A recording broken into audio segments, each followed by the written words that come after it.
AdLib is the DSP-agnostic buying platform to scale your programmatic campaigns smarter, faster, and more profitably. AdLib helps independent agencies and marketers deliver premium programmatic performance without the complexity, cost, or overhead of traditional DSPs. Their platform provides the tools, data, and automation to run enterprise-quality campaigns, from CTV and audio to geofencing and YouTube, all under one roof with zero trafficking headaches. Plus, they're not just a platform, they're your growth partner. The AdLib team helps you win new business, expand budgets, and deliver measurable ROI that keeps clients coming back. It's time to unlock programmatic. Join leading marketers worldwide who are using AdLib to deliver more campaigns with better results. Check out getadlib.com. Hey guys, it's Eric. Before we get into this episode with Michael from Recast, which by the way, you're going to love, I want to just make a quick announcement. So as you know, I work at Imperium. We're a venture fund. We invest in early stage adtech and martech, and we are supporters of all things innovation and startups in adtech. So I got an idea for you. I got an opportunity for you.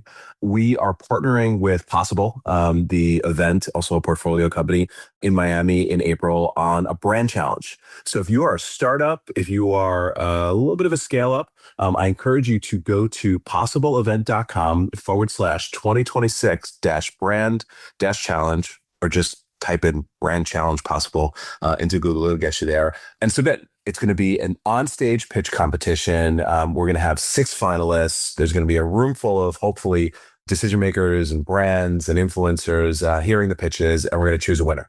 So go to Possible, click on the 2026 Brand Challenge, submit for the competition. We want to see the best of the best out there, all types of solutions around measurement and CTV and commerce and all that good stuff, competing to see who will be the champion. If there are any questions, feel free to reach out. The deadline is Monday, March 23rd. So by the time we post this, that'll be about a week away. And again, encourage everybody to sign up for it. Thank you very much. And with that, we will get into the episode with Michael. Welcome to Open Market, a podcast about building companies in the advertising industry. I'm Joe Zappa. I'm joined by Eric Franchi and our latest illustrious guest, Michael Kaminsky of Recast. How's it going, Michael? It's going great. Thanks so much for having me. Also, disclosure, Recast is an illustrious Sharp Pen client in addition to being an illustrious guest. So, we got that out of the way. And Michael's calling in from Is this a radio show? Michael is coming in from the illustrious city of Mexico City, our first Mexico City guest. It's a beautiful city, beautiful weather. Love it here. Joe, what are we going to talk about today?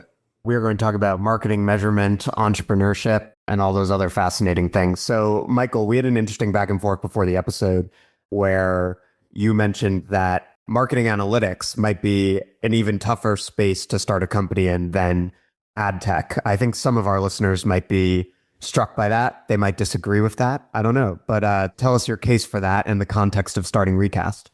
A longtime fan of the pod, and I was listening to the recent episode that y'all had where you were talking about sort of where ad tech fits in and how it sort of has a lot of people look askance at ad tech companies. And I thought it was funny because it's like marketing analytics, even worse somehow. Marketing analytics, interestingly, like not actually that tough to start a company. And I think there's like thousands of companies in the marketing analytics space. Very tough to make a very big, very successful company. And I'm happy to sort of talk about some of the dynamics as to why that is. But marketing analytics is, I think, generally reviled by investors. And again, probably for good reason, because you have all of these companies that have small to middling outcomes. And so we haven't ever really seen a company so far that has really been super successful in quote unquote marketing analytics, since Nielsen, which was founded, 75, 100 years ago, something like that. So it's an interesting space for me to be working in. I didn't know anything about this. When I started the company, I was like, this is an interesting problem. I want to go work on it. I wasn't thinking about market dynamics, but now that I'm in it, and have spoken to tons of investors and, has sort of been in the MarTech, ad tech sphere. I think there's a lot of really interesting dynamics that make it a really tough place to make a really big business, that a lot of people jump in with both feet and they're like, I have an idea for a new marketing dashboard.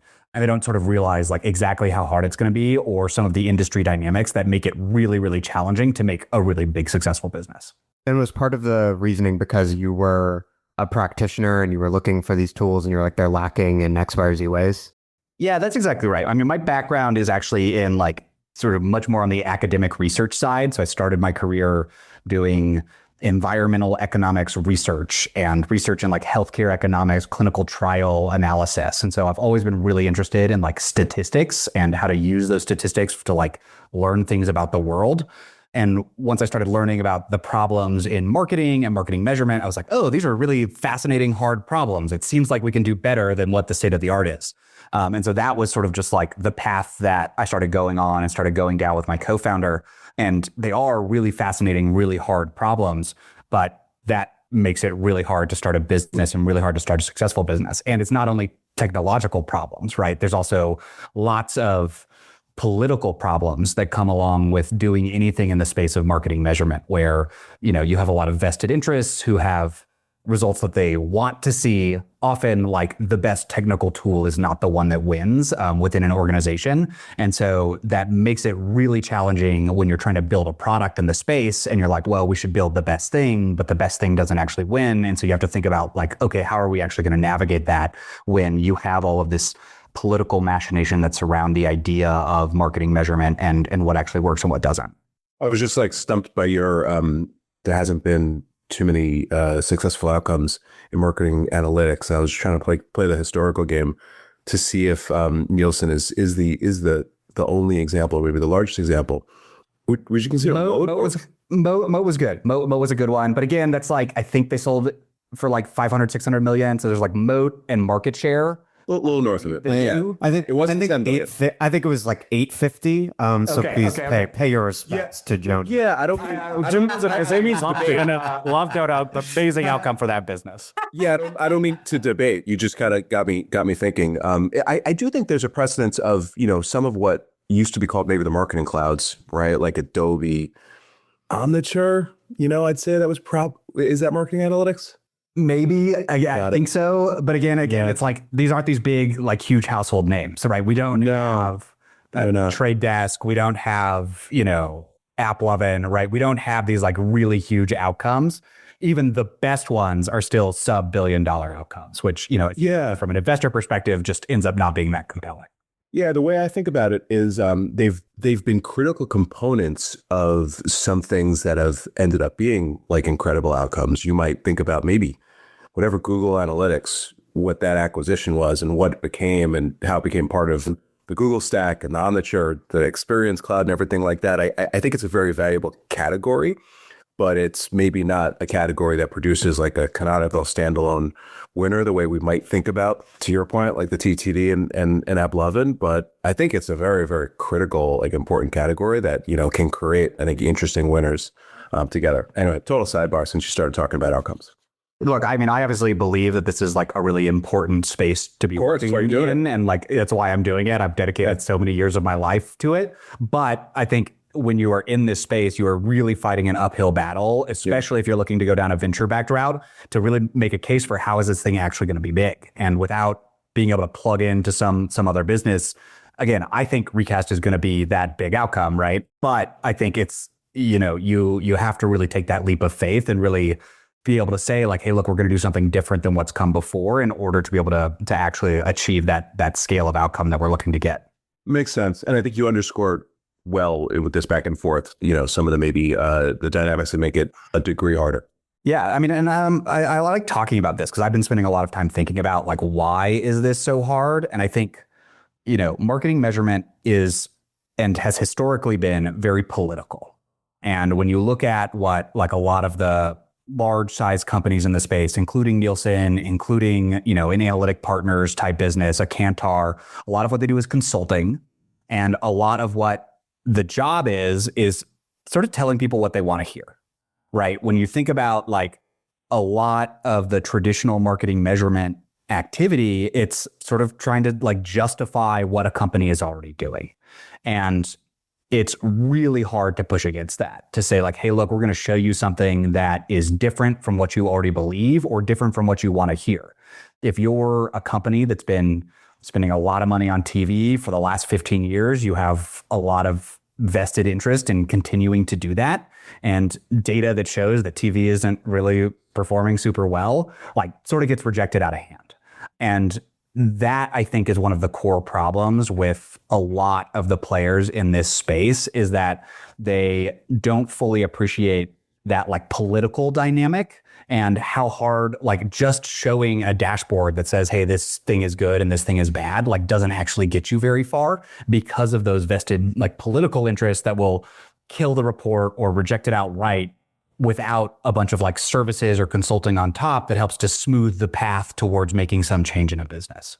So how do you navigate that in practice, Michael? Like you're selling this type of technology, right? So who do the stakeholders on the other end tend to be? And then how do you navigate that tension where it's like, you don't want to come in and be like, everything you've been doing is wrong, but you also want to show that you can drive incremental value, which means some of it has to be wrong and you have to be showing them the light a little bit. Yeah. So I think this is exactly like the tension that we spend a lot of time thinking about in the business is like, how do you do exactly that? And, you know, I don't want to build a consulting business. Like I don't really want to be in that world. That is not particularly fun or compelling to me. And so we think about like, well, what's the product way to think about doing this? And one of the things that we focus on is just trying to find the right buyer, which is to say like who in the organization actually cares if marketing is like truly efficient and effective and what's working and what's not. And in, I think, really good organizations, that's the marketing team. They care a lot about like, hey, is this actually working or not? But not in every organization. In some organizations, it's the finance team, right? And they care about, you know, holding marketers accountable. And so we as a business, what we're often trying to do is like find the person who actually cares the most about, you know, real ROI in terms of like additional profit being added to the business, and then try to build a product that works for them. And so one of the things that we've been doing a lot of is really thinking about our tool or our product as something that sits in between marketing and finance. So it helps finance teams actually hold marketing teams accountable. And marketing teams don't always love that. And so we actually want to make sure that finance is a really important stakeholder in the measurement conversation, because they're the ones who they don't care about like going to Cannes every year or, you know, getting taken to the Knicks game by whatever like vendor ad platform person. And so that ends up being like a really interesting angle to try to think about of like, okay, what actually matters here for getting the organization. They don't have to love the results, right? But they need to like start doing something about it. And so you have to find the right owner in the business who actually cares about that, who cares about like getting that ROI, getting that additional profit for the business, and then focusing on building a tool for them. It strikes me as the kind of sell where it's not just about what is their title, right? CMO, CFO, et cetera. It's about personality and like culture, right? Like, are they the type of person who like, are they a true seeker? You know, do they have sort of the humility to say, I expect that what you're going to tell me is half of what I've been doing is right and half of it is wrong or whatever. And I want to know the wrong things and see how to do it better. And then the other thing is like where they are in sort of their cycle with the company, right? It can be very hard to do this if you're like 2 years in. If you're finding like a CMO or whatever when they're like within their first 3 months in a role, I would imagine that would be like a relatively like good prospect for you, and that it's like they're coming in and looking at how things have been done and changing it anyway. Yeah, change agents are great. Like new CMOs are often great for us. They're like willing to, I mean, often they're being brought in because the other stuff wasn't working. And so they like are primed for that.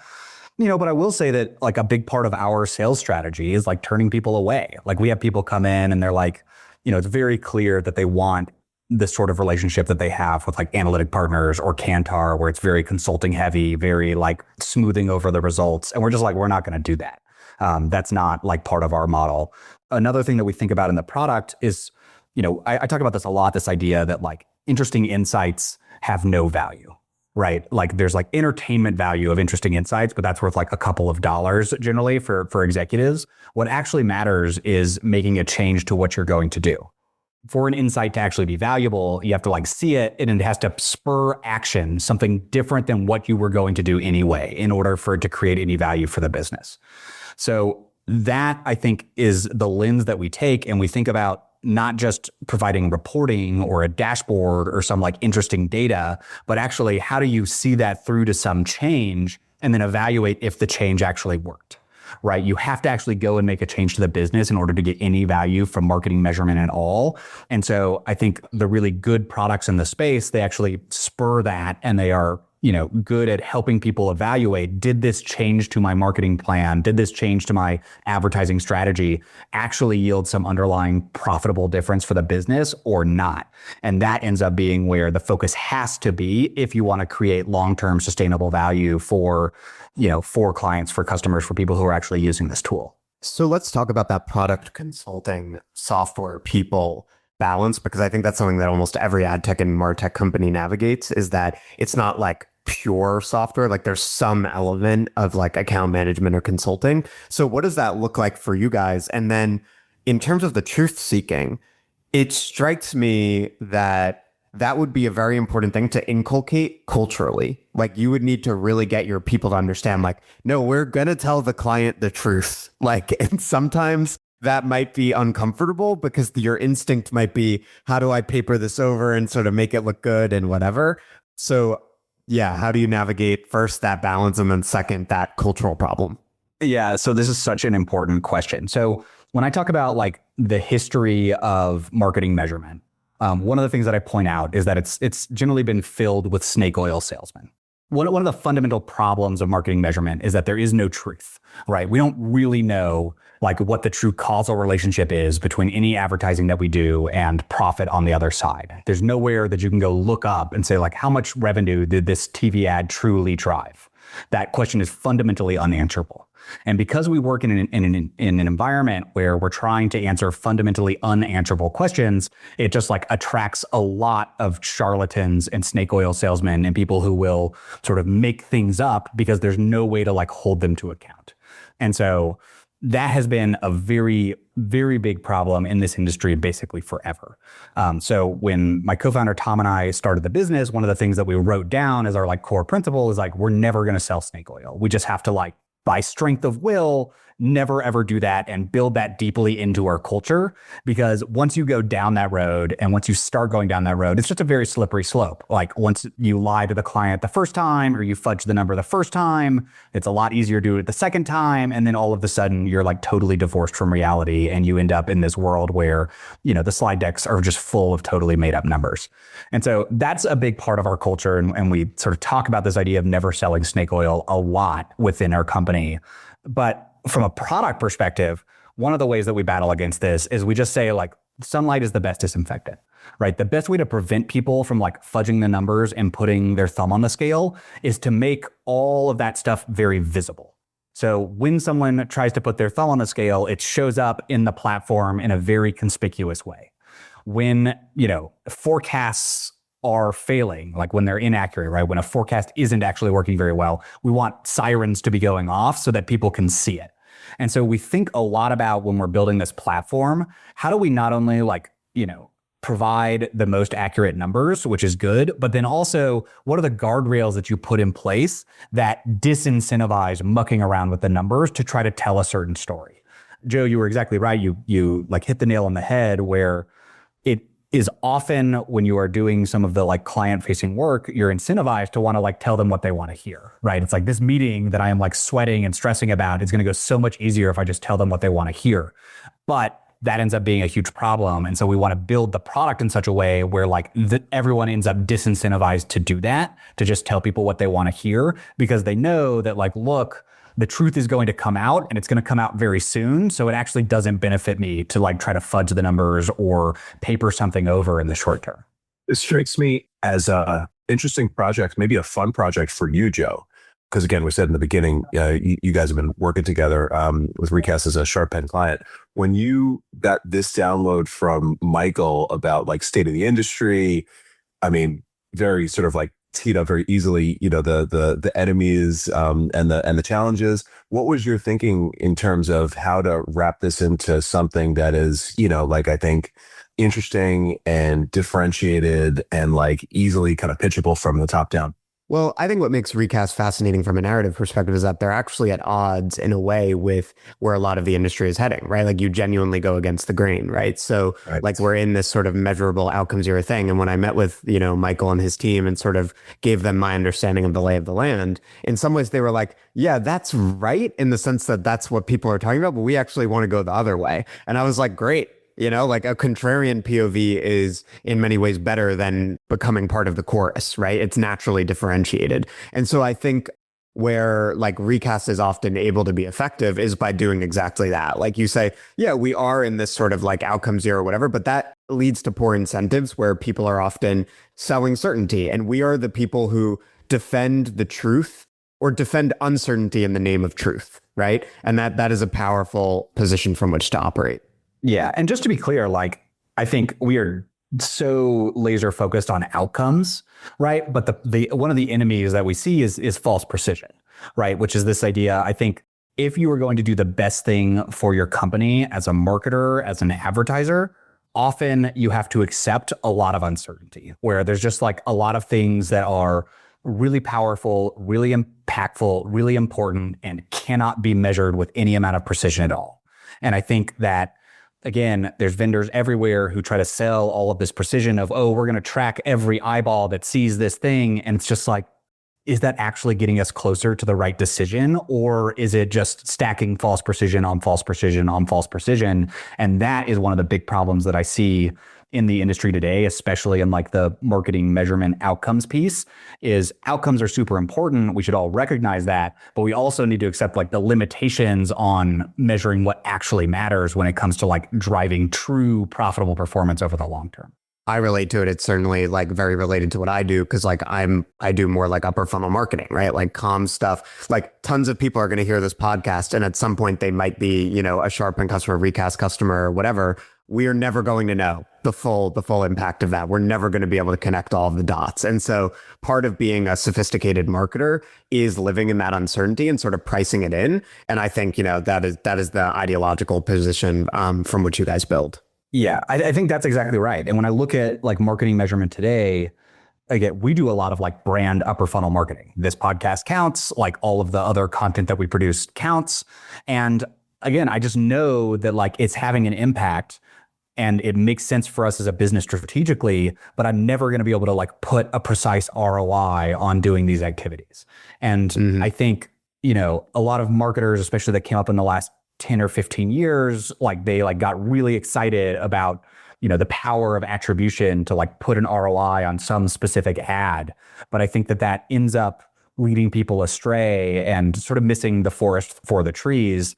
And really good advertisers, good marketing teams, they are like, they accept what is unmeasurable and they are still able to act and make decisions. And I think I see like analysis paralysis everywhere in the industry today, where people are like, oh, if I can't put a precise ROI on this particular activity, we're not going to do it because, and then they'll say like, because we're data driven.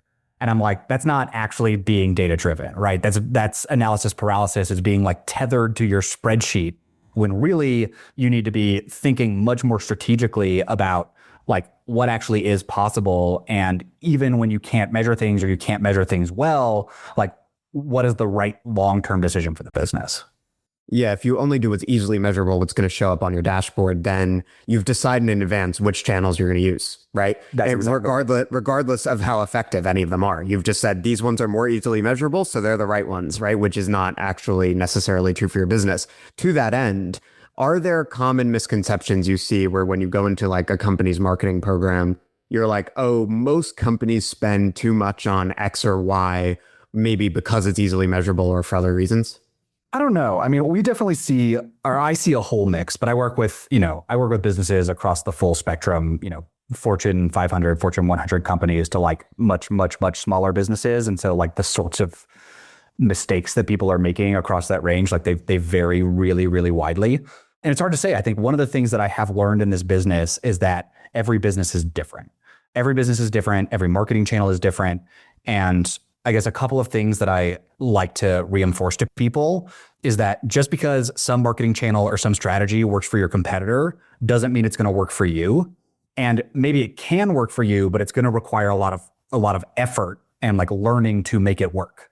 Just because someone else is having a really good luck on TikTok doesn't mean that you can just dump a bunch of money in and it's going to be successful. Like, you need to learn how to work with influencers, or maybe they have an influencer on their board or in the leadership of the company and you don't. And so it's like, you're in a totally different situation. You can't just copy and paste this stuff across brands and across different marketing channels or strategies. Like, it is so brand dependent and channel dependent.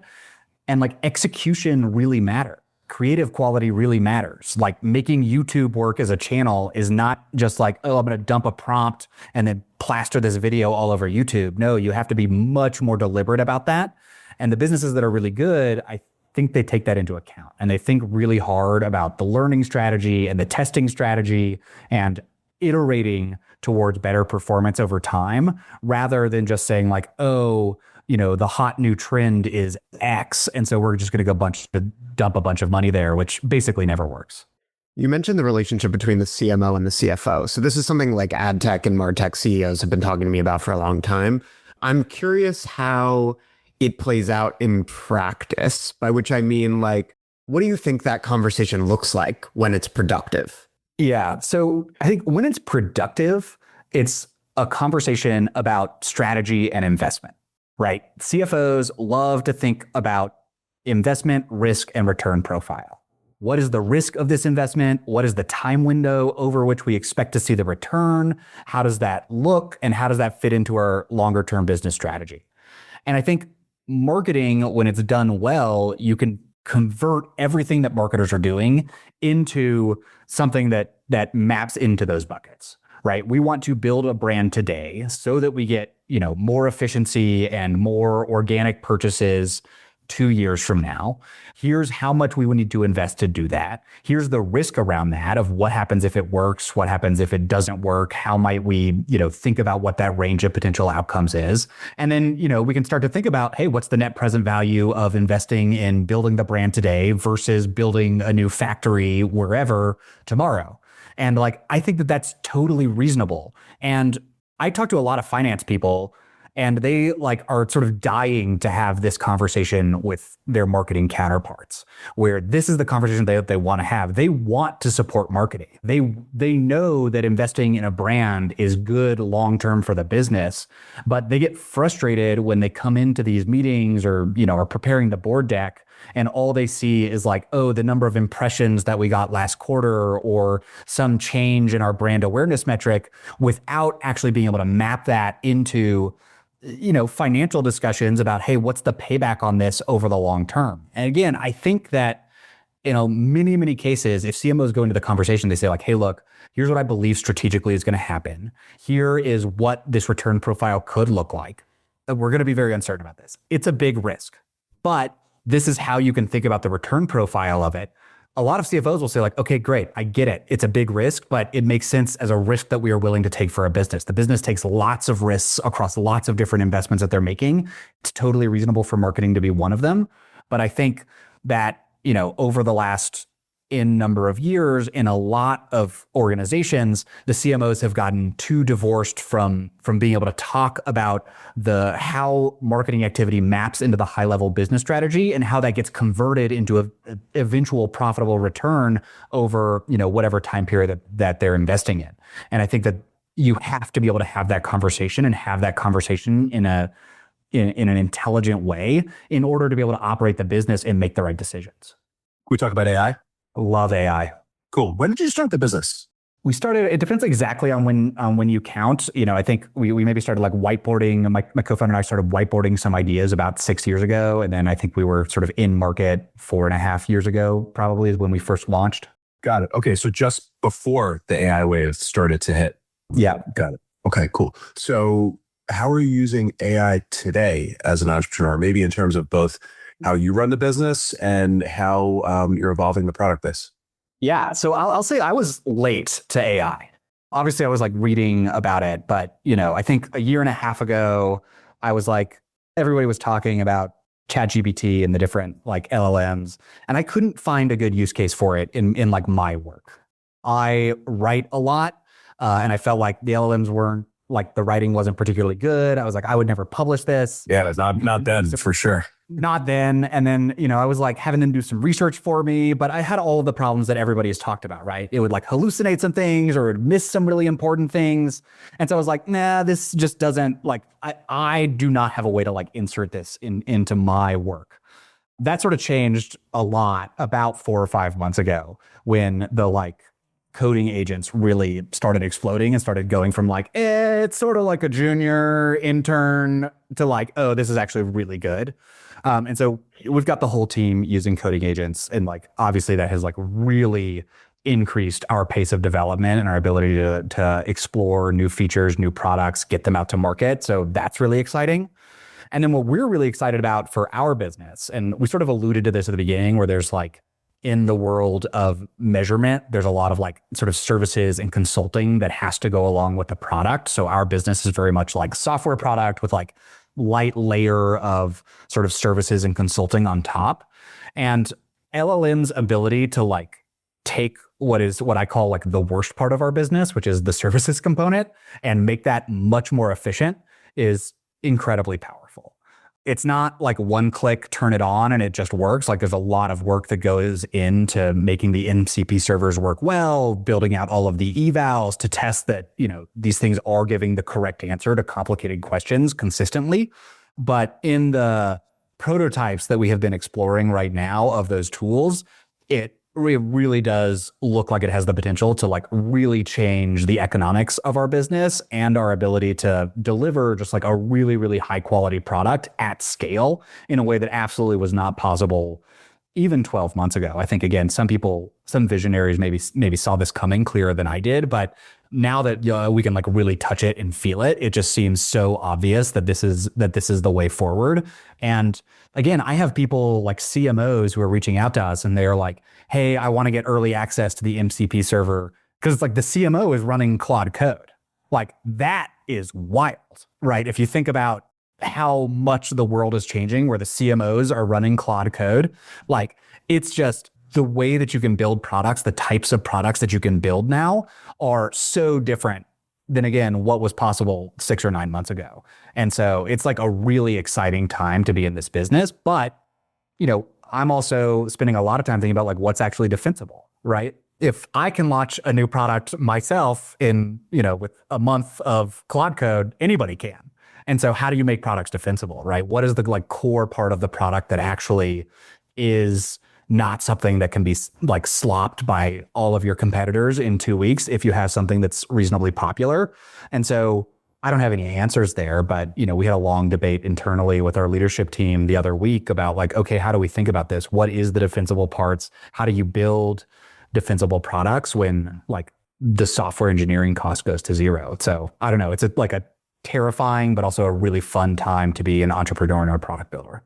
What's your thinking around that specific to measurement in the age of AI? Where is the moat? Where's the defensibility?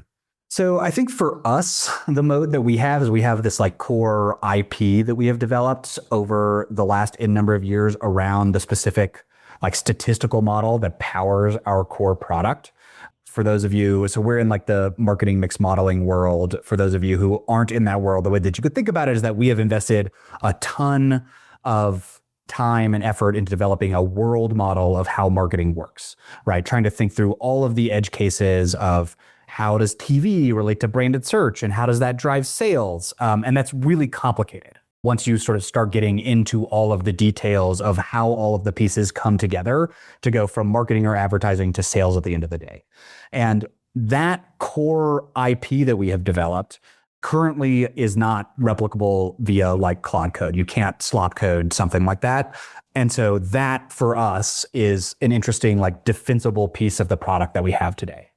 If we have that plus like services agents on top, that all of a sudden becomes very scalable and again, difficult to replicate for someone outside of our business without huge amounts of investment. So that for us is like the IP component I think is really interesting. Outside of that, obviously like the things that we're really interested in is starting to build up like data assets, right? Where you start to have large data assets and like network effects of every new user of the tool both contributes data and benefits from the data of everyone else. And so if you can build that sort of asset, that's the sort of thing that then becomes very difficult to compete with. And so we're spending a lot of time internally thinking about like, what is the product that has that sort of flywheel effect that we can build? Because again, I have a bunch of ideas for a bunch of great products, but they're all like, I know that I can Claude code them in a week. So can anyone else. And so like, why bother, right? Because it's just like, that's not going to be defensible. And so you have to, as a product builder, you have to start thinking today about, hey, how are we building products that are actually going to be defensible or are going to have these like data components or flywheel network components that are going to allow you to get a like consistent, sustained advantage over time? Because, and again, this is just like, it's a crazy new world to be in, but otherwise anybody else can sit down and Claude code, copy your app in weeks. And I think you absolutely have to be planning for that today. Yeah, I think it becomes a key part of the messaging almost for any company is like, why can't you just vibe code this? Which is like some entrepreneurs might find extremely annoying, but it's just true because that is the question that everyone is facing. And it's not just startups. Like, I think part of the challenge like a trade desk is facing is people being like, your software is super complex. Is that actually a huge drawback for you now? Because people will just create, a big brand or agency might create their own media buying platform that is, way simpler to use. Yeah, totally. And I think the dynamics are going to change so much in the industry, but I think there's a lot of advantage of having stripped down apps, right? So here's an interesting thought. We're now like way out of marketing measurement, but this is like fun, maybe more fun stuff to talk about. One of the things that I've been thinking a lot about is that in the future, well, here's the problem. The problem is that our product is really complex and we spend a lot of time trying to get the UI right for this very complex product. And what that means effectively is that the UI that we end up building isn't perfect for any of our customers. All of our customers would like a slightly different UI, but we sort of have to build the average, right? The thing that works the best for the greatest number. And it's sort of like it doesn't fit anyone perfectly. And that is bad, right? It's not great. It's not a great experience for anyone. But in the future, you don't have to actually make that trade-off anymore. A future version of Recast that I like to imagine is what if like Recast is just the IP and APIs, and every new customer that we gets their own UI that they build or we start for them, and then they construct and they tailor it to whatever like works best for them and their business and the workflows that matter to them. Like the UI stuff doesn't matter at all. The only thing that matters is all of the APIs that are powering it, and then the ability to construct the UI or the workflows that actually matter for your business. And again, like that's sort of a crazy way to think about like software being built when like in the past you like think about like, oh, I'm going to build a clickable prototype and that's the first thing. But actually like that is not the way that software is going to be built anymore, because we don't have to sacrifice like having the perfect experience for every different customer, because every different customer should be able to build their own experience on top of the APIs that are being provided. And so that is what like a SaaS vendor becomes at the end of the day, I think, is a set of APIs that work really well. And like, that's where all of the focus goes into making the underlying tools work really well so that every business can plug into them in whatever way makes sense for them. I think that's a great place to land it. Yeah, I was thinking the same. Well, thank you very much, Michael. Appreciate you coming on, educating the audience, dabbling in the light of uncertainty. This was a blast. Thanks for having me. Thank you very much, Michael. It was great meeting you. This was an awesome conversation, and we will see you next week, everybody. Bye-bye.